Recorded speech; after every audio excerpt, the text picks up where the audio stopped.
What if I told you that the history of bodybuilding is built on myths?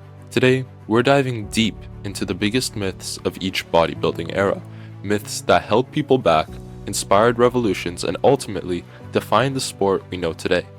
Let's begin. The Bronze Era, the birth of bodybuilding. The Bronze Era, the late 19th and early 20th centuries, bodybuilding as we know it didn't exist yet. Instead, men like Eugene Sandow took the stage as strongmen, lifting absurd weights and bending steel bars to awe the crowds. Back then, strength was king. Physical culture revolved around functional power, not aesthetics. The stronger you were, the more respect you commanded. But this wasn't the full story. Sandow himself understood that the human form could be more than just powerful. It could be art. He posed like a Greek statue, inspiring a new perspective that strength and beauty could coexist. This era planted the seed for what bodybuilding would become. Posing and symmetry began to matter, proving that bodybuilding wasn't just about raw strength, but also about creating a balanced and visually stunning physique. The Silver Era, bodybuilding goes mainstream. In the 1940s and 50s, bodybuilding began to grow in popularity thanks to icons like Steve Reeves. His Hercules-like physique made bodybuilding more glamorous than ever before. But this era was also plagued by one big myth. For decades, bodybuilding carried a stigma. People thought that spending hours sculpting your body was vain and unhealthy. Doctors warned about overexertion and overdeveloped muscles. In many ways, bodybuilding was seen as an odd hobby, not a legitimate pursuit. But then came Steve Reeves. He didn't just have an incredible physique, he had balance, athleticism, and charisma.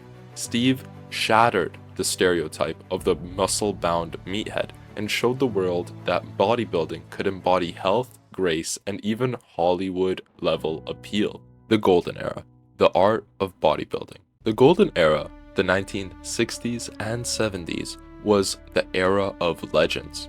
Arnold Schwarzenegger, Franco Columbu, Frank Zane. Bodybuilding reached new heights, becoming both a sport and a lifestyle.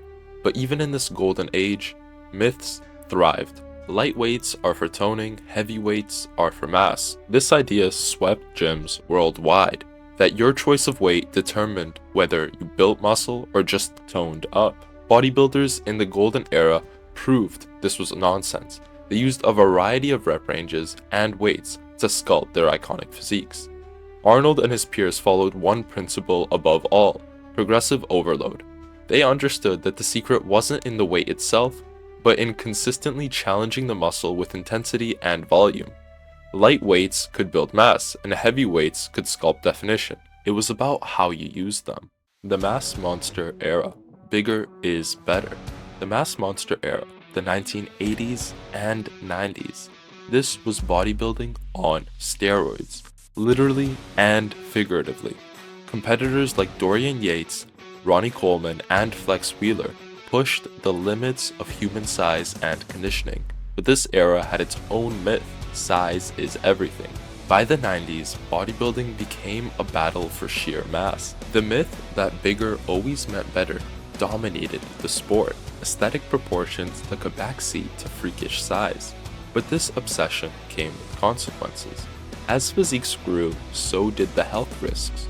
Many athletes in this era faced severe health issues, and some questioned whether the sport was losing its roots. Today, we look back at this era with both awe and caution, realizing that mass isn't the only measure of greatness.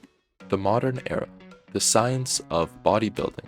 The modern era, the 2000s to today, with advances in science, technology, and social media, bodybuilding has transformed once again. But along with this evolution came a new myth. You need every supplement on the market to succeed.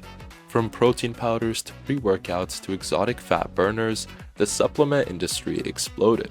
Social media influencers and marketing campaigns convinced people that supplements were the secret to success. But the truth? Supplements are tools, not magic. The fundamentals of bodybuilding haven't changed. Training hard, eating right, and recovering well will always come first. Supplements can help, but they're not the foundation of progress. Through the decades, bodybuilding has evolved. Each era brought innovation, inspiration, and yes, its own share of myths. But one truth remains. Bodybuilding is about challenging limits of your body, your mind, and the beliefs that hold you back. So I ask you, what myth will you break today?